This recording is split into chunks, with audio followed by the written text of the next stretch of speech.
Plan for America podcast is a show dedicated to national unity through prosperity that's achieved by free market capitalism. We believe that a rising tide does lift all boats.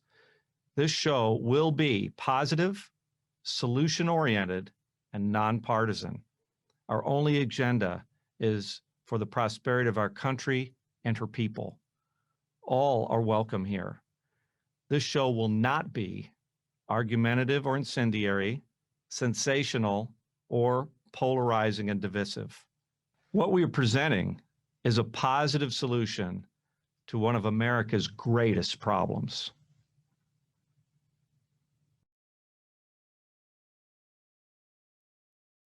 Hello and welcome to Plan for America podcast, coming to you from Dynamic Reality Technologies on the campus of Coastal Alabama Community College. I'm your host, Eric Nager, and our guest today is Annemarie Schieber. She's the managing editor of healthcare news for Heartland Institute. Welcome to the show, Annemarie. Welcome. And you, my last name is pronounced Schieber. Everybody says it's Schieber because it's spelled that way. And understandably, people think of it as Schieber, but it's Schieber. Annemarie Schieber. Schieber. You will be called that for the rest of the show, I promise. Annemarie, if you could give us some background on you, your education and your career prior to coming to Heartland.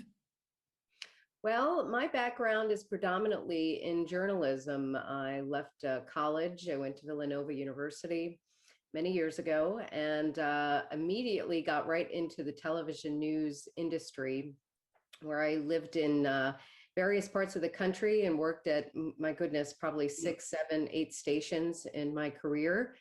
The industry changed radically in that time, and I thought it was time for a break. In 2012, I left and joined the public policy world, and I joined an organization called the Mackinac Center for Public Policy, based in Michigan, my home state. And they've been around for a good 25 years, and I worked as an investigative analyst, and my job was to pretty much do what I was doing as an investigative reporter in television news, but to do that with public policy. And I think sometimes we find problems with public policy. They're very hard things to describe to people, how all the laws and regulations apply to people's lives. And when people find things not going well, or have a hard time understanding why things aren't working out, many times it leads to some unintended consequence of a public policy. So my job was to identify these problems, find people who could speak on behalf of them, just real life consumers, basically. I worked a lot with teachers unions and teachers in particular.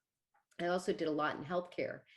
And it was incredible. I mean, I would find stories of people who just were prohibited from wanting to be entrepreneurial. For example, I remember my big first video, and I did a lot of work on video. I produced mini documentaries that we had put up and tried to grow an audience through that. I remember one of my first videos was a 13-year-old who wanted to open a hot dog stand in town of Holland, Michigan, which is kind of like a beachside town, if you're familiar with it, in the summer. And he found somebody who was willing to help him and allow him to set up his stand in his parking lot. It was a man who owned a sports equipment store. And the kid was really enthusiastic, went out and bought the cart, got all kinds of support, marketed it. I mean, it was really an impressive undertaking. And then within a week, the city shut him down. And they shut him down because he was violating a zoning ordinance. He was not supposed to be selling food in that particular area. And the zoning ordinances, a lot of times, are there to protect other interests. And that's exactly what was going on. They didn't want the hot dog stand competing with the restaurants down the street. And this boy was, of course, very discouraged and devastated. And we put the video out, and before you knew it, this was like right around the time when the Tea Party movement got very active, and they got wind of it, and they were rallying behind this man, this guy and his family. He also had an interesting backstory. He came from a very troubled background, and even the sports owner who was really trying to take him under his wing, that everybody was kind of blindsided by this. Long story short, he did reopen. He had to move the business onto the sidewalk. Boy. But it just goes to show you really how things do work, and why it's really important that we keep an eye on government, because they like to do a lot. They're huge, and they do impact people's lives in more ways than they can imagine. Well, that's for sure. So, yeah. So anyway, that was the Mackinac Center, and I worked there for a number of years, and then I moved over to the Heartland Institute, and where I focused specifically on healthcare policy. And what we do, my primary focus is this. It's called Healthcare News. It's a Yes. newspaper, a very readable kind of format, a tabloid format that we mail every month to all state and federal legislators and their offices. It is basically a recap of what's going on in healthcare policy, many stories that you might read about in the mainstream media, but we tell it from a free market perspective. What makes our articles distinct is we quote people that you probably wouldn't see quoted in mainstream publications. And this is our last issue. I just got wrapped up with the January issue. This particular issue happened to be dominated by COVID news. I didn't plan that, but that's the way it happened with the vaccine mandates, which just kind of exploded. So that's what keeps me busy. And I work as a research fellow for Heartland Institute. And we work a lot on healthcare policy and free market alternatives. All right. And if you could tell us a little more about Heartland. I know Heartland has other initiatives as well. For those listeners or viewers who may not be familiar, tell us more about Heartland. Well, Heartland's been around for 25 years, and we do a lot of climate realism work. We're kind of leaders in that area. We have conferences all over the world and a lot of support. And I think right now what's funny is they had been talking about this as being a way. A lot of climate change policies, if you look closely at them enough, are really about controlling people's lives. They have a scenario of what may happen to the planet, and they use fear to get people to either buy into this or be open to very restrictive kinds of policies that interfere with people's lives, telling them what they can drive, what energy they're going to burn, what they can eat at some point. And so we were very much on the forefront of this, and it's been very hard because there is a lot of resistance against these ideas. I mean, you're pilloried and vilified as being against the survival of the planet. And what we try to point out is that, this is really a theory, and there are costs and benefits of all these. And this is a huge undertaking, and we need to be really careful. So we bring in balance to that discussion. It's really hard because the corporations, they're very big, powerful forces that are still trying to keep this going. And we just want this to be a reasoned decision based on facts. So it kind of dovetails. We also do education policy. We do budget and tax policy. Healthcare is something that we've done quite a bit over the years. We had these publications. We do newspapers in other areas as well. But we have a website called Heartland Daily News, in which we post all the articles that are in the papers. And healthcare is, you see a lot of the fear tactics, the same tactics being used in healthcare as you do in climate science. Frightening people now when you look at what's been going on with COVID and how special interests have been using fear to get people to take actions they wouldn't normally do. So it's been real interesting to see what's happened over the last year or so. Yes, very much so. And just to share those websites, the home website is heartland.org, the heartlanddailynews.com. Those are the two domains you have there. And Heartland is located where? Where are your offices? So our home office is based in Arlington Heights, Illinois. But like many organizations, we rely on the services of people all over the country. We have remote people I happen to be working that way. The co-publisher of our newspaper is the Goodman Institute, and they're based in Dallas, Texas. Okay. All right. Very good. And anything with education policy as well? I didn't know if you did anything with regard to school closures and those type of things. We certainly do. We do school reform. Parental choice is a big, we're big proponents of parental choice, and school vouchers, although we like to call them tax credits, safety accounts. I think under COVID, this came, a lot of people didn't realize that there was so little choice in the public school system. We're forced to pay for it. And under COVID, I think a lot of people started opening their eyes, seeing how little control they have in how their schools are run. They had no say in whether the schools closed or not. Parents were disadvantaged, and children hugely suffered under this. I heard actually one good report yesterday that drug abuse and smoking had gone down among teenagers during the COVID days.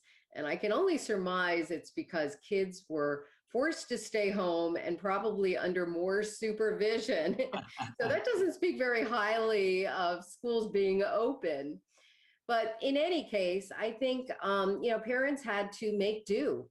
And they did. They found, they formed pods, they found alternatives. A lot of people were unimpressed with the virtual experience. It wasn't very good for a lot of children.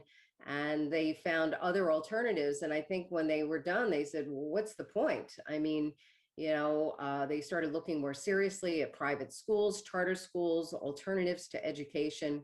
In any case, I think it made people hugely aware of the benefits of having more control over how education dollars are spent and putting that money more back into the hands of parents. Yes, indeed. So a wide-ranging topics that you guys focus on there at Heartland, and I think that's good to know. We're going to particularly focus on healthcare here. I mean, anything with regard, have you done any research on the origins of COVID that in your studies or your research? We have done a lot on COVID. And of course, in the beginning, we weren't sure what we were dealing with. So the fear was well placed. A lot of people had no idea about this virus. We weren't getting much information from where it originated in China. And so naturally, it was wise to take precautions. But since that time, we have learned a great deal. We had learned just within a matter of months that this was looking like a disease that was affecting a very small segment of the population. Yes, people would get contaminated with the virus, but the ones who seemed to be most vulnerable were the very elderly. So we knew right away that we needed to protect those populations, and we didn't do a very good job. Instead, what we did was this huge top-down approach. We locked down everything and caused way more suffering than we needed to. And with very little effect. We're still dealing with COVID. We were chasing a virus. We knew that a virus is very difficult to chase, and we're now dealing with variations, mutations of it, and we kind of knew that early on. I was really, my eyes really opened when I started talking to a number of doctors, and we knew this early in June, that there were existing treatments that were helping patients. There's a man named Dr. Vladimir Zelenko, who was one of the pioneers. He was in the forefront of COVID in New York City, just outside New York City, where his community was really hard hit by COVID. And he had no choice. He was a family doctor, and he did a little research on his own and started giving his patients existing drugs like hydroxychloroquine. I don't think he was using ivermectin at the time, but he was using antibiotics. He put together a little cocktail, and he had enormous success keeping people out of the hospital. And at first, he wanted to do this because he knew that everything in New York was shut down. So his first inclination was to try to keep people stable so that they wouldn't have to go to the hospital, and because he knew that they were going to be rationing ventilators or whatever. Right. And I think out of 1,000 patients in the beginning, he lost maybe 2 people. And so we had this evidence, but then our healthcare agencies and the World Health Organization shut them down. And at the time we were developing a vaccine, the pharmaceutical companies were developing their own products. And it was just, and we didn't just not acknowledge these drugs. We went out and blocked them. We made it so difficult for doctors to get these drugs and to practice freely. It just, all it takes is a couple of words in guidance by the NIH, the National Institutes of Health, and doctors were afraid. They put a lot on lot on the line. They, their licenses, they spend many years training. They don't want to be investigated and shut down for trying to treat their patients and keep them alive. So many of them were afraid to use these drugs. We've since, I think, have seen a little more boldness, and I know people have gotten supplies. There have been lawsuits. Ivermectin was another drug that came onto the scene. I remember late last year, there were congressional hearings that were just eye-opening from doctors who flew in to testify about the real-world evidence of things like ivermectin and how that was keeping people alive. It was funny to see the behavior in some of these Senate hearings. I don't know if the videos are still online, but we had lawmakers just basically walking out, not even asking questions. And these physicians were very earnest. They didn't have any political ideology or motivations. They just wanted to get the truth out and to help their patients. And to have them shut down as quickly as they did was really sad to see. So we've been covering that pretty heavily. And, again, it just goes back to the importance of having a free market free market policies, because it's really hard to have a top-down approach that works for everybody. Healthcare is so complicated. And, the best ways to treat people are by finding, my thing is, the best solutions come from the people closest to the problem. And that's your personal physician. And when government is trying to make all the rules and control everything from the top down, it doesn't work very well. Well, that's going to be a nice segue into the second segment of our show here, talking about Plan for America. We'll try to dive into some proposed solutions. We're going to take a quick break. We'll be right back with Annemarie Schieber on Plan for America podcast. If you like what you're hearing and want to learn more about Plan for America, visit our website at www.planforamerica.us. There's an extensive Q&A section there, and if you don't see a question you have, then please ask us by email. You can order our book, Plan for America, How to Place the American Dream on a Sure Foundation Forever. That can be found on Amazon.com. You can like us on Facebook. And if you really like what you're hearing, you're welcome to contribute through our website.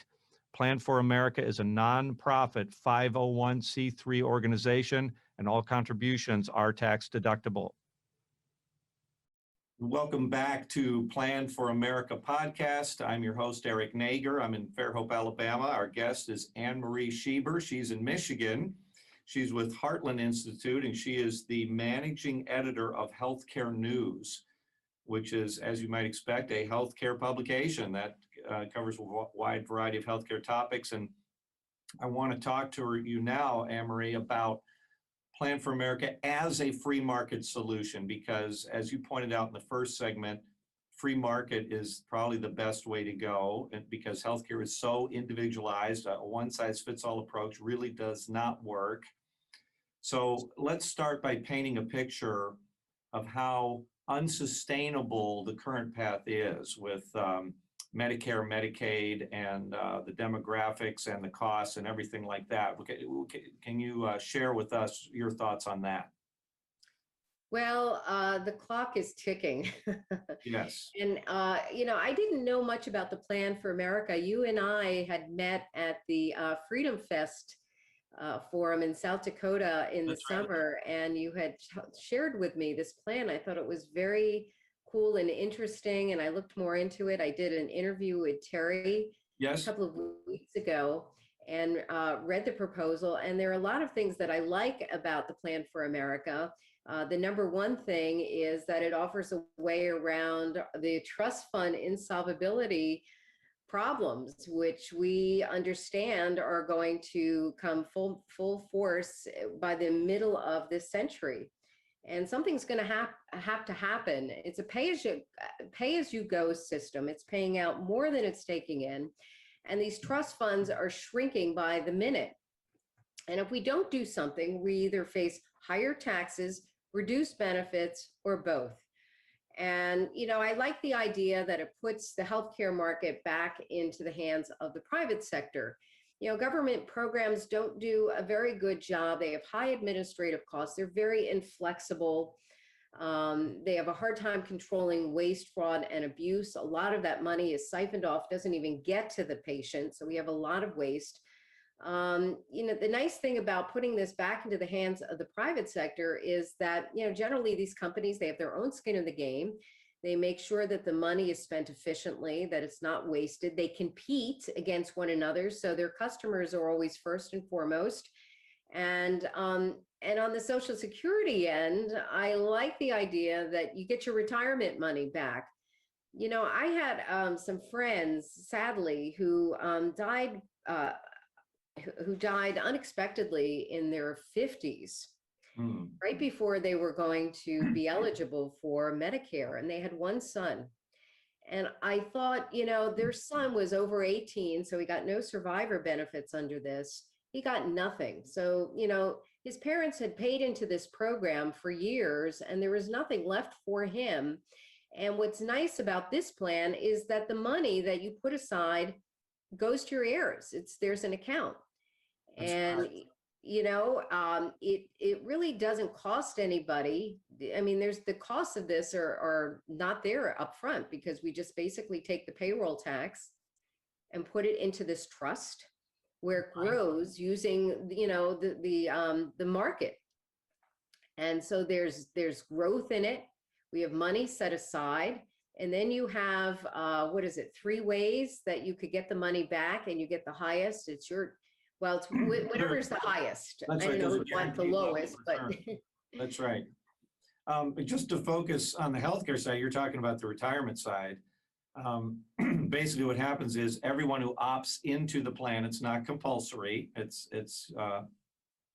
you can opt in. Everyone would get his or her own healthcare policy, guaranteed issue. Children could be on the plan up to age 26, just like the Affordable Care Act. There's $1 million cap of coverage, which you can spend on whatever you want to spend it on healthcare-wise. For example, seniors could spend it on nursing home care, which is not generally reimbursed under Medicare. And there's a universal premium, but it's totally affordable in the sense that anyone making under 40,000 filing individually, or married filing jointly under 80,000 gets a interest-free loan against his or her retirement account to pay for the premium. So that makes it affordable. There's also a health savings account element to pay for deductibles and copays, $1,200 a year, and anything that's not spent on that is returned to the owner tax-free at the end of the year. So that encourages proactive care. And then we also have some price transparency elements built in so that consumers can shop where they want to get their healthcare and know how much it's going to cost. Can you talk about some of those elements, what they would do in the healthcare market? I don't think people are aware of how much money goes into the healthcare sector. Take, for example, employer accounts, employer insurance. Most people, what we tend to do is overinsure people, mostly younger workers, and we put them in very expensive healthcare plans that if they had to purchase on their own and shopped it out, I don't think half of them would buy the plans that they're already in. These are a lot of money, these plans. And now, even the copays and the out-of-pocket expenses for the plans are growing. So now they're getting a little aware. But, I don't think the average employee realizes that this is their compensation that's being directed, and they have no choice of where that money goes. It goes into a healthcare plan, and they think, wow, I have all the bells and whistles. I'm fully covered. And, young people are generally pretty healthy. They're not big healthcare consumers. And so they may not at first need all this healthcare. And then what happens is the people who are really sick, we are underinsuring them and they find big holes. So the alternative is people who are not in employer insurance have to go to the individual market or Medicaid. And both of those are inferior programs. We now have another social program, Obamacare, which in 2010 forced everybody to buy insurance or they would be penalized. We've gotten rid of that mandate, but nevertheless, here it is 11 years later nearly, and we have Obamacare, and you read stories like this. This was in the Wall Street Journal about 2 months ago. This poor woman had cancer and died about a year later and was left with $100,000 in medical bills. And she had insurance. How does that happen? The Obamacare insurance plans have been a disaster. The premiums have gone way up. So healthy people have no interest in buying these things. We subsidize everything. The insurance companies save money by narrowing their networks. John Goodman, my co-publisher, likes to call the Obamacare insurance plans as Medicaid plans with higher premiums. So they're not working out. And the idea that, you could put your money into an account and have a private insurance company and have some competition to pick and choose and not have to necessarily go to an employer to get insurance or go to the Obamacare exchanges. It's funny. There are alternatives. And I think the only the concern that I might have about this is that we really need some serious healthcare reform, not just insurance. So, we hear the Democrats are always talking about everyone. Their measure of success is to have everybody insured, but that doesn't take care of the healthcare problems. Having everybody insured is not going to make sure that people are staying healthy, that we're spending money efficiently, that we're getting rid of what I call the waste, fraud, and abuse. And so we need to have some serious reforms and allow people to have more skin in the game, to be able to shop around. And I think that's kind of some of the things that I would like to talk about too, because you could probably couple this with some real hard-hitting reforms that would change behavior and save money. That's exactly what we're proposing, because you would have individual control. Again, this is a nonpartisan proposal. It's technically single payer, but it's private single payer. And so we think our Democratic friends would like the single payer aspect as well. But the fact that it's private, the conservatives would like. And so the health savings accounts, I think, would incent people to be proactive about their health care for wellness visits and so forth, and get what they don't spend back. And then with the price transparency requirements, that would create more competition on the healthcare side for providers to be appealing to customers, because customers would know how much they're spending. So I think, we're kind of lined up here on what we're trying to achieve, and Plan for America does address that while pairing it with the retirement goodies, as you referred to before. Yeah. I mean, I don't know if the plan would include things like health share ministries. I remember I just wrote about this, and I think what's interesting about those kinds of programs is that they're basically, they work like kind of mutual funds. Everybody pools their money and then they pay the claims out of this pool of money. So everybody has skin in the game. They have to make sure that the money is spent wisely, because they don't want that pool of money to shrink. So these health share ministries, I said healthcare, health share ministries is what I meant, really make the users of these programs, they're great coverage. I mean, people do get their claims paid and they're well run. The consumer experience has been very high with them. But they are also very cognizant of price, and they teach their users, their shareholders, how to negotiate price. We had an interesting thing that went into effect this year called the Hospital Price Transparency Rule. where hospitals now are required to post the prices of, I think, 250 shoppable services. Mm-hmm.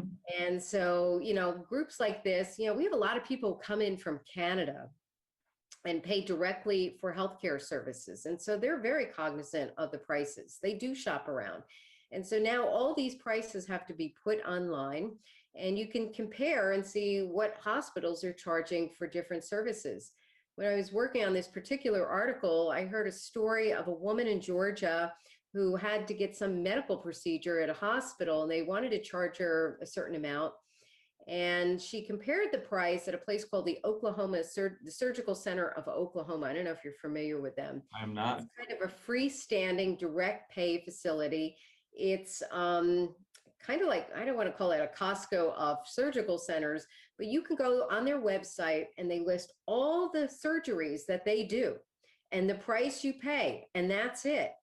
You see this too, like when people go in for plastic surgery, for example, it's all out of pocket. So they know right up front what it's going to cost, and they shop around for the best value. And so this woman got the price of this surgery in Oklahoma and went back to her local hospital and said, hey, I am willing to fly out there, or if you want to match this price. And they matched her price. And that's kind of the beauty of price transparency. And I think, as we get this more into the private sector, you will see that even more. Well, that's exactly where we're trying to go. So appreciate you being part of the discussion. Any other aspects of Plan for America that you want to comment on or even ask about as we wrap up here? Well, I like the idea that it's voluntary. And so that will give us kind of a test run. I don't imagine that a lot of people will sign up for it in the beginning because there is fear, and we're so entrenched in Medicare and Social Security. I bet today, if you gave people an option, knowing what we know about the trust funds and the idea that taxes will likely go up and benefits will go down. If you came up to young people today and say, we're going to offer you $100,000 to get out of Social Security, would you do it? And I don't know that people would be willing to take the bite, because they just have this confidence that government is always going to be there to back up the plan, but they don't realize the prices that come along with it. The they young may people pay don't out. actually. The young people I talk to don't think they're going to see a dime from Social Security, and they would bail out of it in a second if they were offered it right now. They're just seeing 15.3% of their payroll go away and never see it again. I think the younger generation would be thrilled with this idea. Yeah, I think so too. And again, I don't think they realize that, the payroll deductions out of their paycheck are really, going to a program that may not be there for them. That's right. And the thing I think would incent people to opt in is the fact that it's paired with the retirement benefits. You get the goodies, as you pointed out, the couple who died early in their 50s, if they were part of Plan for America, would have a legacy for their 18-year-old child that would be in perpetuity. It wouldn't be like, oh, too bad, it's over, you don't get any benefits. And so that goodie there of the retirement benefits and the legacy paired with the healthcare is what makes it a big reform, but I think a needed reform that we have to tackle here in this country before it's too late. Yeah, and you're rewarded for working and wanting and getting more money and working hard so that you can raise your income. Your account grows along with your income from your job. And so, right now, it taps out. The Social Security is an inflexible program. A lot of people save money, in their 401ks and in private retirement accounts. And Social Security is they don't even need it. They don't want it. They don't desire it. Of course, you pay into it, so you're going to get it. Yeah. But, there's no flexibility for people like that. Why can't we just take Social Security, give people a lump sum, and maybe let them buy a long-term insurance plan, for example? The way our social programs are set up is that it gives people a lot of disincentive to save and do what they would do normally, which, is to protect their own risk. We don't do that anymore because we've gotten people used to the idea that the government is always going to be the safety net. Well, I think if anything that of late that the COVID pandemic has shown is that there's now less trust in government and not more. So I think that's kind of the trend we're seeing there. But anyway, really appreciate you being a guest here in our show, Annemarie. Thank you so much, and join us next time for another edition of Plan for America podcast. Thank you, Eric, for having me as a guest. Our pleasure. If you like what you're hearing and want to learn more about Plan for America, visit our website at www.planforamerica.us. There's an extensive Q&A section there, and if you don't see a question you have, then please ask us by email. You can order our book, Plan for America: How to Place the American Dream on a Sure Foundation Forever. That can be found on Amazon.com. You can like us on Facebook. And if you really like what you're hearing, you're welcome to contribute through our website. Plan for America is a nonprofit 501c3 organization, and all contributions are tax deductible.